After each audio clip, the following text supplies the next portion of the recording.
नमस्कार विद्यार्थी मित्रों, आज આપણે 11 સાયન્સ બાયોલોજીની અંદર ચેપ્ટર નંબર 4 પ્રાણી સૃષ્ટિ આનો બીજો લેક્ચર અભ્યાસ કરવા જઈ રહ્યા છીએ। તો આપણે સૌપ્રથમ જોઈએ, પહેલા લેક્ચરની અંદર આપણે પ્રસ્તાવના, થોડીક એની બેઝિક માહિતી, પ્રાણીઓનું વર્ગીકરણ અને ત્યારબાદ એને વર્ગીકરણના આધારો માટે જે લક્ષણો લીધા હતા એના આધારો, એમાંથી આપણે અમુક લક્ષણોનો અભ્યાસ કર્યો હતો, જેમ કે આયોજનના સ્તરો, એના 4 પ્રકાર જોયા હતા જુદા જુદા, પછી પાચનના પ્રકાર જોયા હતા અને પરિવહનના પ્રકાર જોયા હતા। હવે ત્યારબાદ જે તે સજીવની સમિતિ એટલે કે એની જે દેહ રચના છે એની અંદરનું જે આયોજન જોવા મળે છે, પ્રાણી શરીર છે એના ભાગ કેવી રીતના પડે છે, તો એ ભાગ છે એને સમિતિ કહેવાય, ઇંગ્લિશમાં સિમેટ્રી કહેવામાં આવે છે। તો આ સમિતિ કઈ પ્રકારે કરવામાં આવે છે પ્રાણીઓની, કેટલા પ્રકારની હોય એના વિશેનો હવેના લેક્ચરની અંદર આપણે અભ્યાસ કરવાનો છે। તો આપણે સૌપ્રથમ જોઈએ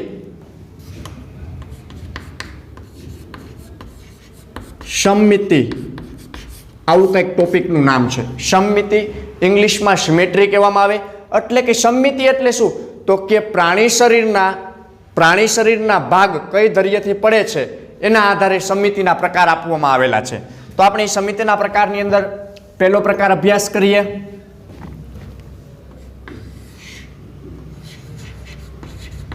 અસમિતીય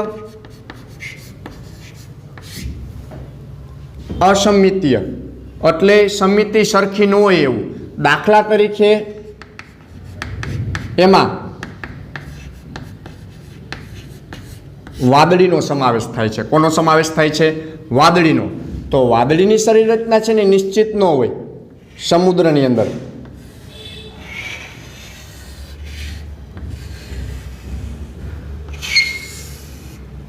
આવા પ્રકારની અલગ અલગ સંરચનાવાળી વાદળી જોવા મળતી હોય, બરોબર, એની શરીર રચના નિશ્ચિત ન હોય। તો આ જે પ્રાણી છે, આ પ્રાણી શરીરમાં કોઈ પણ ભાગેથી એના શરીરના અથવા એના શરીરને મુખ્ય અક્ષેથી આમ બે સરખા ભાગ કરવામાં આવે, મુખ્ય અક્ષેથી, કેવી અક્ષ કીધી? મુખ્ય અક્ષ।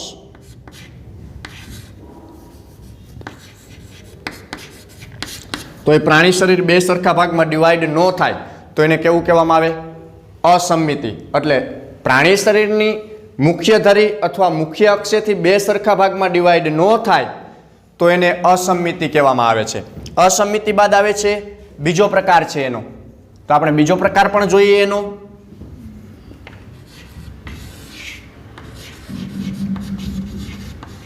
અર્ય સમિતિ। કેવી? અર્ય સમિતિ। અર્ય સમિતિ એટલે શું? તો આવી સમિતિ છે ને એ દાખલા તરીકે તારા માછલી એમાં જોવા મળે, સ્ટારફિશની અંદર। હવે આપણે સ્ટારફિશની સંરચના દોરીએ।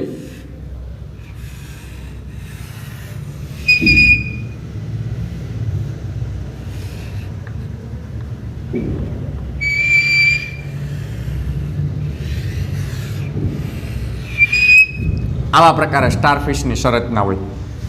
આ સ્ટારફિશની સંરચના છે એમાં વચ્ચોવચ્ચ એનું મુખ આવેલું હોય।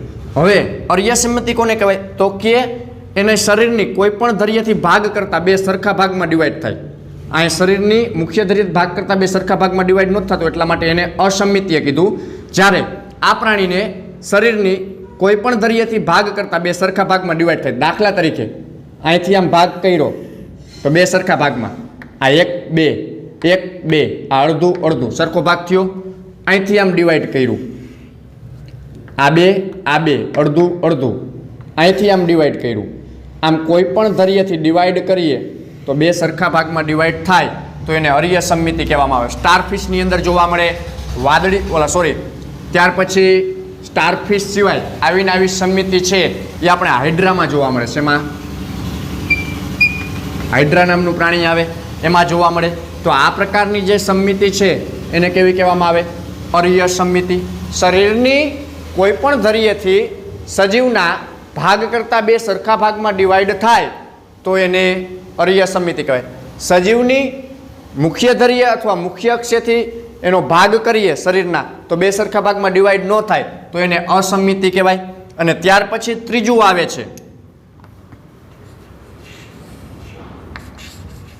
દ્વિપાર્શ્વ સમમિતિ. દ્વિપાર્શ્વ સમમિતિ એટલે શું? તો કે પ્રાણી શરીરને એની મુખ્ય ધૈર્યથી ભાગ કરતા બે સરખા ભાગમાં વિભાજિત પામે તો એને દ્વિપાર્શ્વ સમમિતિ. દ્વિ એટલે બે, પાર્શ્વ એટલે ભાગ અથવા બાજુ. બે ભાગ અથવા બાજુ માં સમમિતિ એટલે ડિવાઈડ થાય. દાખલા તરીકે આપણે પતંગિયાની શરતના દોરીએ કે અન્ય કોઈ પણ સજીવ લઈએ તો આવા પ્રકારે પતંગિયાની શરીર રચના જોવા મળે. આપણે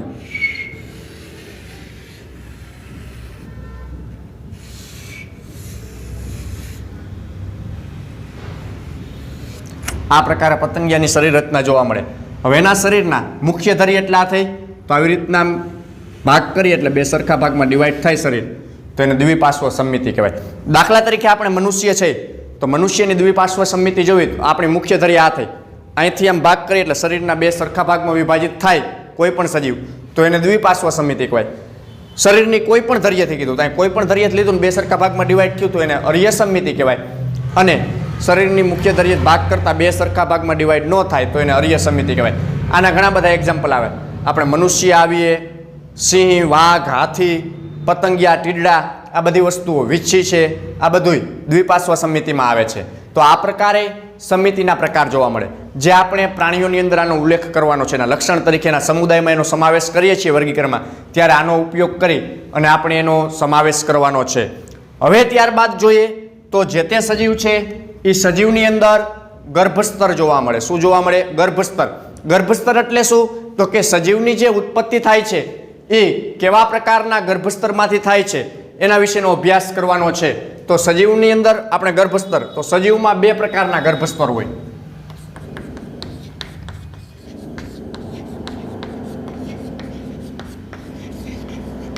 ગર્ભસ્તરના પ્રકાર, એમાં પહેલો પ્રકાર લઈએ આપણે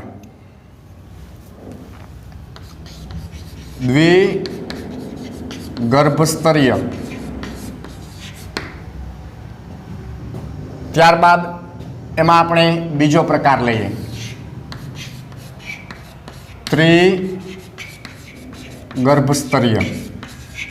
દ્વિગર્ભસ્તરીય અને સ્ત્રીગર્ભસ્તરીય. દ્વિગર્ભસ્તરીય આયોજન અને ત્રિગર્ભસ્તરીય આયોજન, આવા બે પ્રકાર. તો આપણે સૌપ્રથમ ગર્ભસ્તર એટલે શું?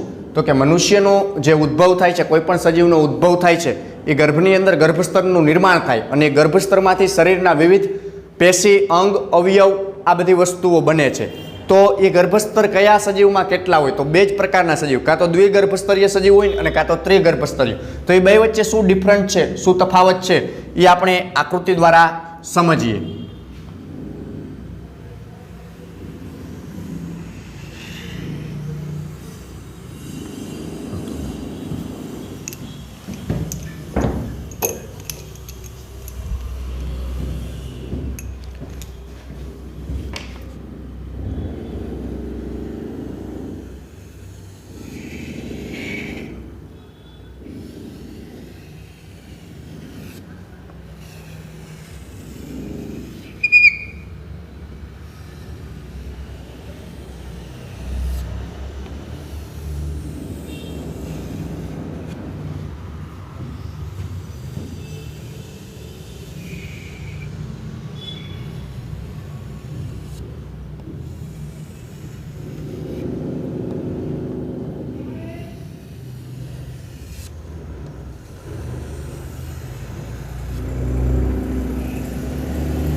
ચાલો, આ દ્વિગર્ભસ્તરીયની છે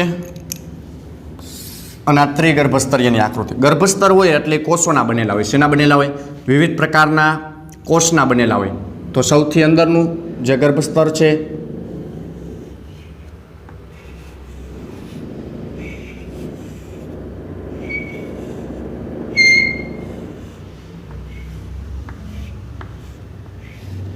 એ આપણે ખાલી એક એક કોષ વડે દર્શાવીએ છીએ એટલે ઝડપથી આકૃતિ દોરાઈ જાય. બરોબર છે? એ આપણે આ 2 માર્કમાં આવો થિયરીમાં પ્રશ્ન પૂછે કે ગર્ભસ્તરનું આકૃતિ વર્ણન કરો, તો 2 માર્કમાં આકૃતિ દોરી અને વર્ણન કરવાનું, 2-3 માર્કમાં. ત્યાર પછી આપણે અહીંયા દોરીએ તો અહીંયા 2-3 કોષનો સમૂહ દોરશી આપણે આમ.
આકૃતિ દોરતા હોય ત્યારે આપણે હંમેશા કોષની સાઈઝ છે ને સહેજ મોટી રાખવાની. આપણે કોષ દોરીએ છીએ, શું કામ? કોષની સાઈઝ જેમ મોટી હશે એમ આકૃતિ ફટાફટ દોરાઈ જાય, એટલે આકૃતિમાં બહુ વાર લાગે નહીં. આકૃતિને ઝડપથી પતાવવા માટેથી આપણે કોષની જે આ સાઈઝ છે એ કેવી રાખવાની? આ પ્રકારે આમ મોટી ડેવલપ કરી નાખવાની. એમાં કોઈ તમને એવું નહીં કે આવડી મોટી આકૃતિ, આવડા મોટા કોષ શું કામ દોરેલા છે, બરોબર છે?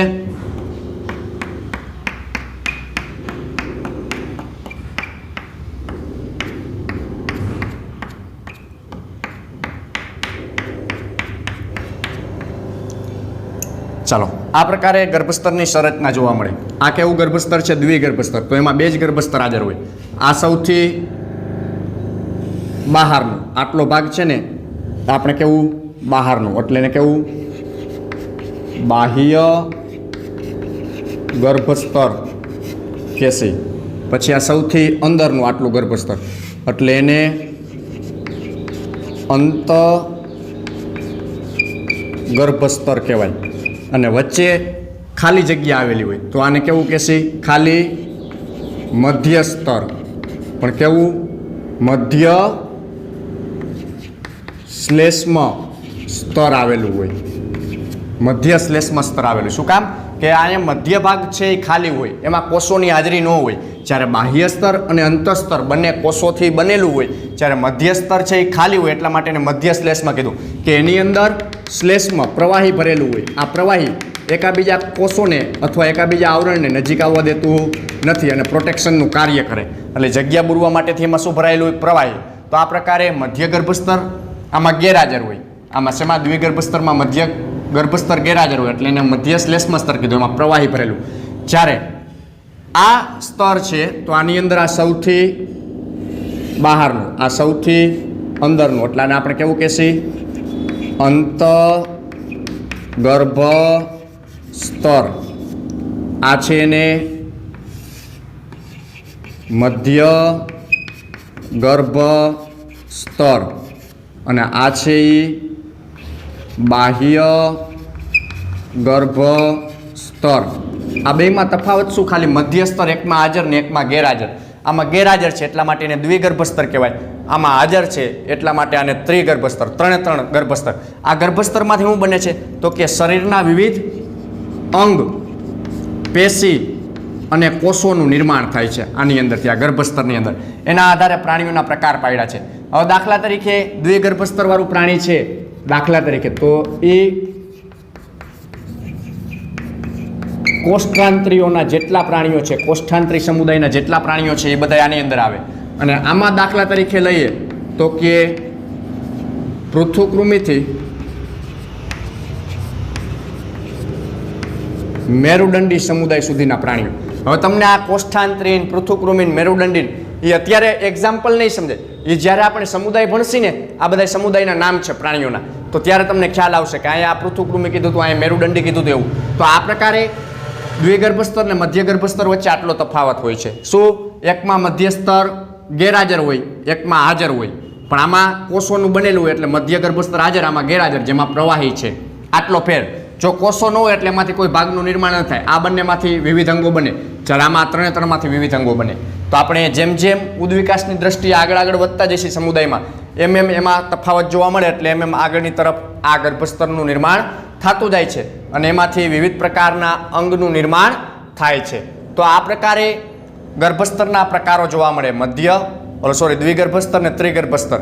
એમાં કોષોની હાજરીના હિસાબે ગર્ભસ્તર જોવા મળે છે, જેમાંથી સજીવની ઉત્પત્તિ થાય છે, સજીવના અંગો બને છે. તો આવા પ્રકારે ગર્ભસ્તર અને સમમિતિની સંરચનાઓ જોવા મળે છે. ત્યાર પછી આવે છે દેહકોષ્ઠ આયોજન. કેવું આવે છે? દેહકોષ્ઠ આયોજનની રચના. તો હવે આપણે દેહકોષ્ઠની સંરચના વિશેનો અભ્યાસ કરીએ. જેમ આપણે ગર્ભસ્તરનો અભ્યાસ કર્યો આકૃતિ દોરીને, એ જ પ્રકારે આપણે દેહકોષ્ઠની આકૃતિ દોરશી અને એના આધારે અભ્યાસ કરશી. જેમ આપણે સમમિતિનો પણ આકૃતિના આધારે અભ્યાસ કરેલો હતો, તો એવા જ પ્રકારે આપણે આનો પણ અભ્યાસ કરવાનો છે.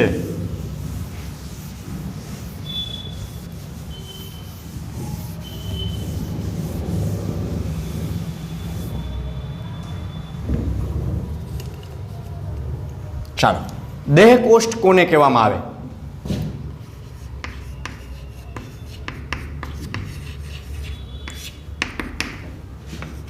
દેહ પ્લસ કોષ્ઠ, શબ્દ છૂટો પાડીએ એટલે આવું થાય. દેહ એટલે શું થાય?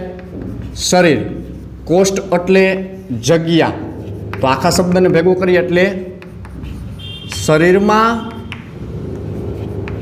જોવા મળતી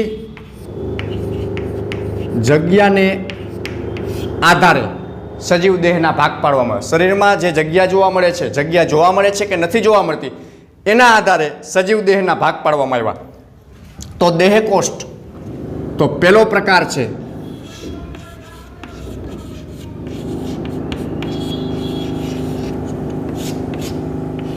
દેહકોષ્ઠી અથવા દેહકોષ્ઠ. આવા નામથી ઓળખવામાં આવે. તો આપણે એની આકૃતિ દોરીએ. કોઈ પણ સજીવ છે એ સજીવની છેદ લઈએ તો કેવા પ્રકારે જોવા મળે? તો આપણો મનુષ્યનો છેદ અહીંથી આમ લઈએ તો અંદરની શરીરની રચના કેવા પ્રકારની જોવા મળે, એના વિશેની આપણે આકૃતિ દોરવાની છે.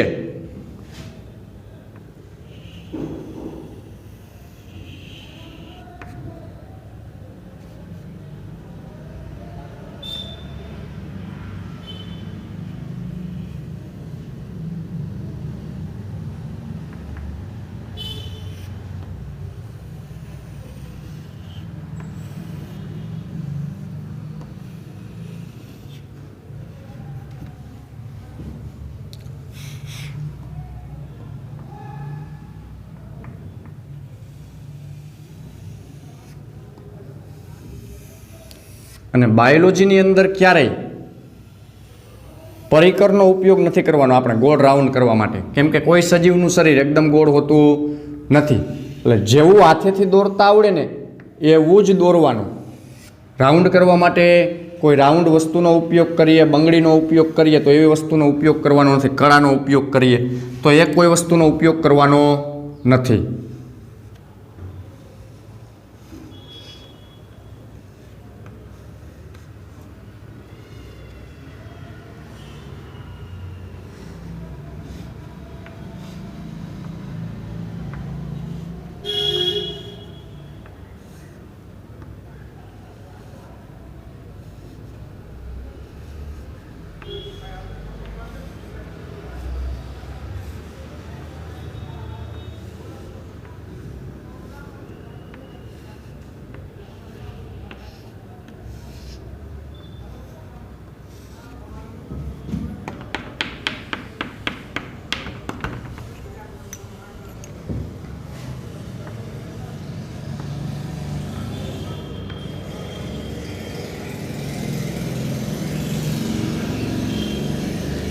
જેમ આપણે ગર્ભસ્તરની આકૃતિ દોરી હતી ને, આ એ જ પ્રકારની આકૃતિ છે. આ પણ ગર્ભસ્તર જ છે, બરાબર છે.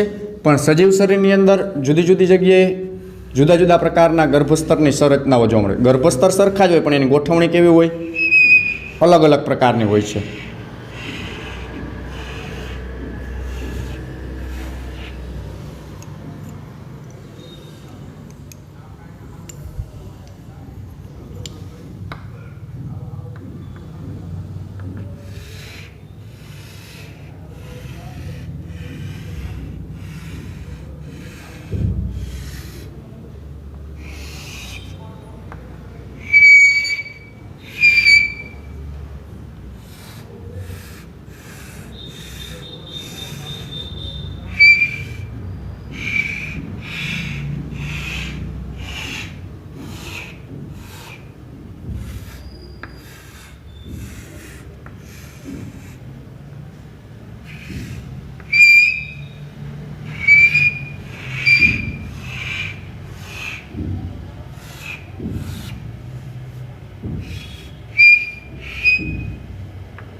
ચાલો, આ શેની આકૃતિ થઈ? દેહકોષ્ઠી, બરોબર છે. ત્યાર પછી બીજી આકૃતિ આવે છે કૂટ દેહકોષ્ઠી. કેવું? કૂટ દેહકોષ્ઠ.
અને હવે ત્યાર પછી આવે છે ત્રીજી આકૃતિ આપણે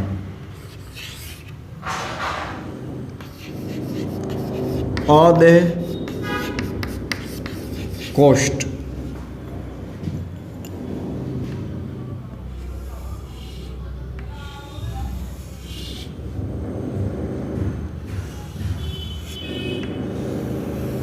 આપણે થોડીક નાની દોર નાખીએ એટલે ફટાફટ દોરાઈ જાય. બરોબર છે.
ચાલો આ ત્રણે ત્રણ આપણે દેહ કોષ્ઠની આકૃતિ છે એ દોરાઈ ગઈ છે. પહેલી આકૃતિ છે એ આપણે જોઈએ તો કે દેહ કોષ્ઠી અથવા દેહ કોષ્ઠની, બીજી કુટદેહ કોષ્ઠી અને ત્રીજું અદેહ કોષ્ઠી. તો આપણા શરીરમાં જે જગ્યા છે એ જગ્યા જોવા મળે છે કે નથી જોવા મળતી એના આધારે પ્રકાર પાડવામાં આવ્યું. આ છે ને એ કેવું છે તો કે બાહ્ય ગર્ભસ્તર અથવા બાહ્ય સ્તર, આ મધ્ય ગર્ભસ્તર, આ અંત ગર્ભસ્તર અને આ છે એ પાચન માર્ગ. શું છે? પાચન માર્ગ. હવે આ કઈ રીતના ડિસાઇડ કરવામાં આવે તો કે પ્રાણી શરીરનો છેદ લઈએ, એના પ્રાણી શરીરના છેદમાં જે એનું પાચન તંત્ર છે એની આજુબાજુમાં જગ્યા છે કે નહીં, એટલે એના આધારે. તો આપણું પાચન તંત્ર છે એની ફરતે જગ્યા આવેલી છે, વચમાં આપણા શરીરમાં ઘણી બધી ખાલી જગ્યાઓ છે, તો એ ખાલી જગ્યા છે ને એને દેહ કોષ્ઠ કહેવાય. કેવું કહેવાય? દેહ કોષ્ઠ. આવું દેહ કોષ્ઠ છે ને ક્યાં હોય? દેહ કોષ્ઠ મધ્ય સ્તરમાં જોવા મળે. ક્યાં જોવા મળે? મધ્ય સ્તર. આ ઉપરનું મધ્ય સ્તર, નીચેનું મધ્ય સ્તર અને વચમાં જગ્યા હોય. હવે જે પાચન તંત્ર છે ને એ વચમાં જગ્યા હોય એટલે એને આપણા શરીર સાથે જોડાઈ રહેવા માટેથી વચમાં શું આવેલા હોય? આ સ્નાયુઓનું જોડાણ હોય છે. સ્નાયુઓથી પાચન તંત્ર જોડાયેલું હોય. હવે આપણું પાચન તંત્ર એમને છોટું છે, હવે તમે એને કોઈ વસ્તુમાં રાખી દો અને તમે ચાલવા લાગો એમને તો પાચન તંત્ર આગળ પાછળ થાય. હવે દાખલા તરીકે તમે જુઓ કે મારા હાથમાં બે વસ્તુ છે અને ટાઈટ ન પકડું, ઢીલી પકડું, હાથ આમ કરું તો વસ્તુ આગળ પાછળ થાય, પણ બંને હાથને લાકડીથી જોડી દીધા એક સાથે જ બંને હાથ આમ થશે. તો એવી રીતના આપણું પાચન તંત્ર છે એ આપણા શરીર સાથે ચાલે, તો એટલા માટે સ્નાયુબંધથી જોડાયેલું. અને આપણા શરીરમાં વચમાં જગ્યા જોવા મળે જેને દેહ કોષ્ઠ કહેવાય છે. મધ્ય ગર્ભસ્તરમાં જગ્યા હોય શરીરમાં તો એને દેહ કોષ્ઠ કહેવાય. આવું દેહ કોષ્ઠ ધરાવતા સજીવોનો એક્ઝામ્પલ છે દાખલા તરીકે નુપુરક સમુદાય. કેવો? નુપુરક, મૃદુકાય, શૂળત્વચી અને મેરુદંડી સમુદાયનો સમાવેશ થાય. આ બધાયના શરીરમાં જગ્યા જોવા મળે છે. પાચન તંત્રની ફરતે અથવા શરીરના અંગોની ફરતે જગ્યા આવેલી હોય તો એને દેહ કોષ્ઠ કહેવાય. એટલે ગુહા હાજર હોય તો એને દેહ કોષ્ઠ કહેવાય. તો આને દેહ કોષ્ઠી પ્રાણીઓ કહેવાય. પછી કૂટ દેહ કોષ્ઠી. કૂટ એટલે કેવું થાય? ખોટું. એની પાસે જગ્યા નથી પણ એ ખોટો શું કરે છે? ખોટો દેખાવ કરે છે કે એની પાસે શું આવેલું છે? જગ્યા છે. તો એ પોતાનું મધ્યસ્તર થેલી સ્વરૂપે વચમાં આવા સ્વરૂપે ગોઠવે છે. એટલે આ જગ્યા દેખાય તો એને કૂટદેહ કોષ્ટી કહેવાય. કેવા કહેવાય? કૂટદેહ કોષ્ટી. દાખલા તરીકે અહીંથી આ ભાગ કહીએ તો આ બાહ્ય, આ મધ્ય, આ અંત અને આ છે એ પાચન માર્ગ છે. તો પાચન માર્ગની ફરતે આમાં જગ્યા નથી, પણ ખરેખર જગ્યા દેખાડે છે. એનું મધ્યસ્તર છે એને સંકોચી લે એટલે એમાં જગ્યા દેખાય છે. એટલા માટે ખોટી જગ્યા દેખાડે છે. એટલા માટે એને આપણે કેવું કહીએ છીએ? કૂટદેહ કોષ્ટી કહીએ છીએ. તો કૂટદેહ કોષ્ટીની અંદર સમાવેશ થતા હોય એવા સમુદાયનું નામ છે, દાખલા તરીકે સૂત્રકૃમિ. કેવું નામ છે? સૂત્રકૃમિ સમુદાય. તો આ પ્રકારે કૂટદેહ કોષ્ટી. પછી અદેહ કોષ્ટી. અ એટલે ન હોય એવું, એટલે કે આની અંદર જગ્યા નથી એવું. તો આમાં ત્રણે ત્રણ ગર્ભસ્તર. જો ક્યાંય વચમાં જગ્યા જોવા મળી. આ ડાયરેક્ટ શું છે? પાચન માર્ગ. પાચન નળી તો ખાલી જ હોય. પાચન નળી, પાચન નળીમાં જગ્યા હોય તો જ ખોરાક પસાર થાય. પછી આ પહેલું સ્તર, અંતસ્તર, મધ્ય સ્તર અને બાહ્ય સ્તર ત્રણેય સળંગ જ છે. વચમાં ક્યાંય જગ્યા નથી. એટલા માટે એને અદેહ કોષ્ટી કહેવાય. દાખલા તરીકે એની અંદર સમાવેશ થતા હોય એવા પ્રાણીઓનો સમુદાય છે એ છે પૃથુકૃમિ સમુદાય. તો આ પ્રકારે ત્રણ પ્રકારના દેહ કોષ્ઠવાળા પ્રાણીઓ આ પૃથ્વી ઉપર જોવા મળે. દેહ કોષ્ઠી જગ્યા હાજર હોય એવા, જગ્યા નથી અને તો પણ દેખાવ કરે જગ્યા છે એવા, અને જગ્યા વગરના. આ કોના જેવા છે? તો કે આ તમારા જેવા સ્ટુડન્ટ છે કે સ્ટુડન્ટને પ્રશ્ન પૂછ્યો ન આવડતું એટલે આમ વિચારે. આપણે એમ થાય આવડતું હશે, પણ ખરેખર એ કૂટ દેખાવ કરતો હોય, ખોટો દેખાવ કે મને આવડે છે પણ એને આવડતું ન હોય. એટલે આ દેહ કોષ્ઠ કેના જેવો છે? સ્ટુડન્ટ જેવો, કૂટ છે. તો આ પ્રકારે ત્રણે ત્રણ ગર્ભસ્તરની સંરચનાઓ જોવા મળે છે. તો આ લેક્ચરની અંદર આપણે આ ત્રણ ગર્ભસ્તર રાખશી. પછી આથી આગળનો ટોપિક છે એ આવતા લેક્ચરની અંદર અભ્યાસ કરશે. અસ્તુ.